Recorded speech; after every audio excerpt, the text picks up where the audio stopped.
12 minutes 30 is what I'm supposed to be doing. So, way too quick. The top of the hill at St Martha's Church, which I forgot I had to ask one of the Centurion marshals here. Finding it hard this time. I'm really not feeling it. Just finished the hill that nearly broke me last year, just down there. Look at that hill there. It is an absolute bastard. And there's the finish line. Here I am again at a B&B the night before a race.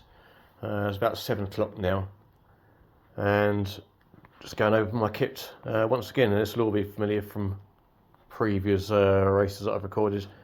So starting off with clothing, got my t-shirt there, shorts, waterproof trousers, which I may or may not take. It's going to be raining for most of it, I think. And my buff and a new waterproof jacket, plus a base layer there. I don't think I actually need a base layer. The rules don't seem to specify that this time around, but I will probably wear it anyway, just because if I'm wearing the base layer, the waterproof will be more effective and I'm less likely to get water trapped in there. Head torch and backup torch. Again, backup torch hasn't been specified, so I may actually leave that, because even if I make it just before the cut-off, that's going to be 8:45. It's only just going to be getting dark, really. Spare power bank, a whistle, which was attached to my race vest, and unfortunately broke off. We can see where it broke off there. So I'm just going to carry that separately. Earbuds, Science and Sport. I've got 7 of these, and I'm going to be using 1 per aid station, and that should take me right through to the finish. Sun cream, I don't think I'm going to be using that, but I'm going to take it anyway just in case. The weather can be unpredictable. And finally the squishy cup. No, not finally. Finally, my race plan with my fast estimate, my slow estimate, and my elevation plan for all the checkpoints, which I'll be carrying with me. And of course down there is my drop bag. I need to make up a label for that because I forgot to print one out. Hey, wouldn't be me if I didn't forget something, eh? So that is me for my pre-kit check. Right, 7:10. Just registered. Got my race number, and this will get a lot busier.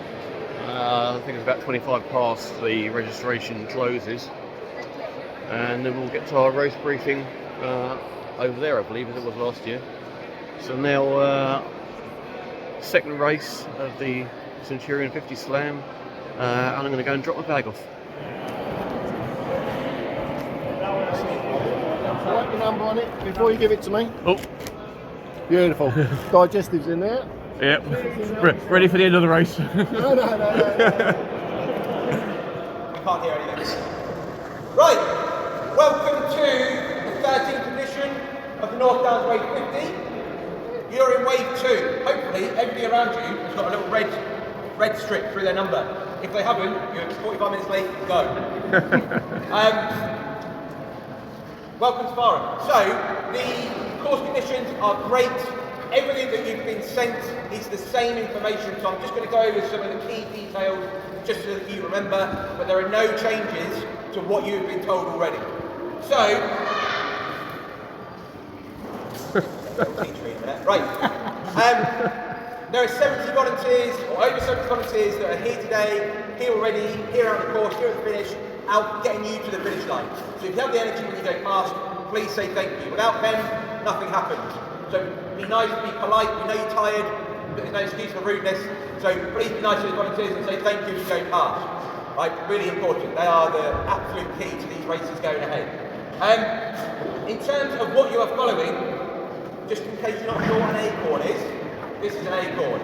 The North Downs Way is always marked with acorn routes. So we don't have to put any arrows out and we can get you to the finish line. However, we have put arrows out that look like this. So these are the arrows that you'll see on any turning that you need to make. And when there's straight lines and we want to make sure you are happy where you are, you'll see these. Please be aware that when you get to Ransom Common, which is about mile 20, 22, something like that, there is a Maverick event happening. They don't use these. They don't use these. Don't follow their blue arrows. Also, please don't go to their aid station that is pretty much on our course. Otherwise, their poor little runners won't have any food left. Our aid station at Box Hill is about 2 miles after there.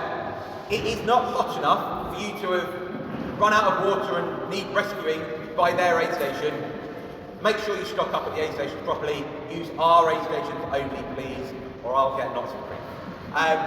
But just make sure you're following our arrows, right? I know you get tired. I know you may not thinking, but you start following other arrows, game over, right? Follow our arrows only. If you get into any bother during the day and you need to drop out, which does happen, my phone number is on your bib, right? Phone me. If you come across some sort of medical emergency and you need 999, phone 999. Then phone me or the medic number that's on there as well, right? We will get there quicker than 999, and we need to know what's going on. Do not go home with your tracker. It is not acceptable to go home with your tracker. We'll take it off you at the finish, but if you need to drop out, you do it at the aid station and you give it to us. If you've got friends supporting you and you want to drop out and they're going to pick you up, not a problem. Get yourself to an aid station and give us that tracker back, right, or the finish line. But do not go home with the tracker. In terms of friends as well, if you're being supported, brilliant, we love it. Absolutely no crewing. To be incredibly clear, crewing is you giving something to somebody or them taking something from you. I don't care how big or small it is or whatever it is, or if you're just giving them some rubbish, that is crewing. Right? If you've got rubbish you need to get rid of, you brought it with you, take it with you. Right? Put it back in your pack. Do not drop litter, do not give it to anybody else. Right? Absolutely no crewing. I'll say it, and I guarantee you'll get people doing it. So please, no crewing. Spectating, brilliant, we love it. Another point on the course as well, if you've run this event before, you'll know that we used to use the football club as aid station 3 at Box Hill. We're on the other side of the road now, so when you come down the big hill, you'll get to the 824, which is the dual carriageway, and you'll probably see one of our flags on the other side of the dual carriageway. You do not cross the dual carriageway. You go to your left, through the underpass, and then you get to it. So you'll get there in the end, but do not cross the dual carriageway. Very busy, very fast, very dangerous. Follow the arrows, no problem at all. And that's it. Aid station cut-offs will be strictly enforced. Don't argue with the people there. The cut-offs are the cut-offs. Right, if it's not your day, it's not your day, so be it. But make sure that you know what the cut-offs are. Right, we're going to start bang on time. So the aid station cut-offs that are on the website, they are the cut-offs.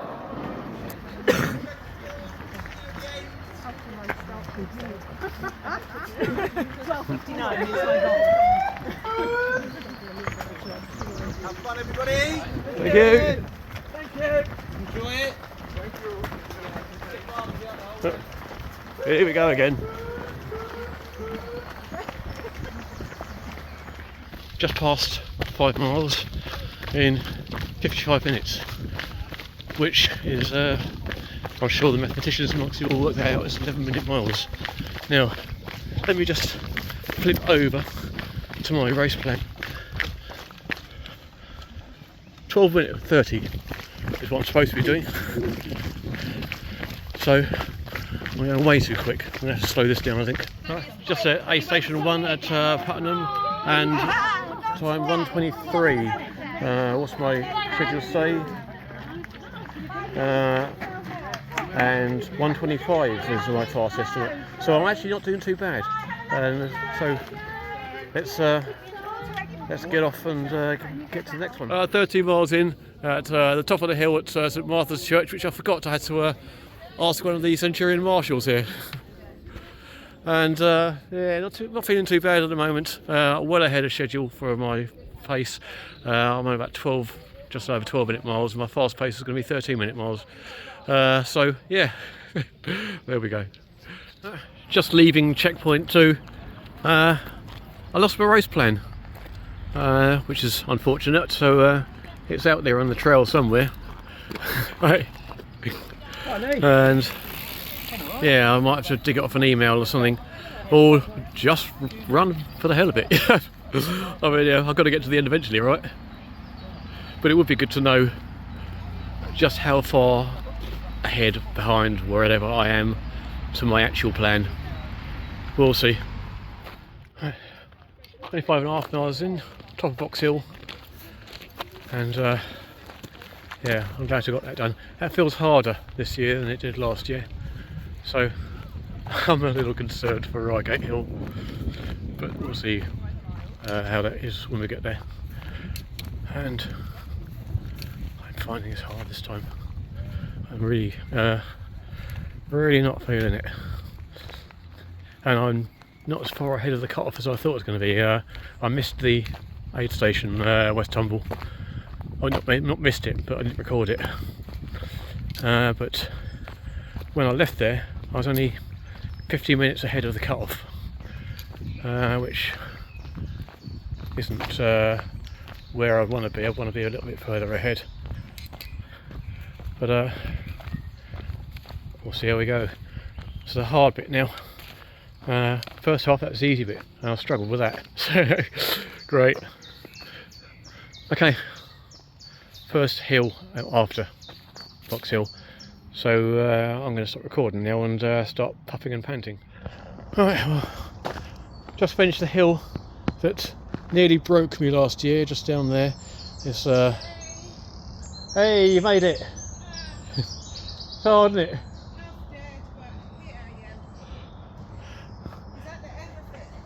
That is the end of that hill. Yeah.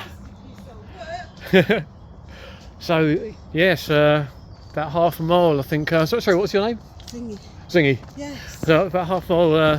Hey. Zingy was saying, "Hey, till the next checkpoint." I would know this if I had my my race plan, which I lost somewhere along the route. You have. Well. So I've got a race plan at the moment. It's Zingy. Well, we're half a mile to the next station, and we have just under 50. Just come up to the Reigate Hill Junction 8 aid station, and only about 25 minutes to go before the cut-off. So I need to make up some time. Hey guys, I need to make up some time in this next section. Right, just come up to checkpoint 5 at Caterham. I'm not entirely sure what the cut-off is for this. I'll find out when I get there. Okay, so I've not long left checkpoint 5. Found out I now have about 1 hour 48 minutes to get to the next checkpoint, the final checkpoint in fact, so before the finish. And it's only 5 miles. So great, oh yeah, I can do that. But the more time I can stick in the bag for the final 7 miles, the better. So let's stop recording and get on with that. I remember this bit. Look at that hill there. It is an absolute bastard. And then after that we've got a little walk along the top and another absolute bastard. But the good news is those are the last 2 big hills. And there is the finish line. And I'm on, well, over 52 miles. You see, as they say, you pay for 50, you get the rest for free. Thank you.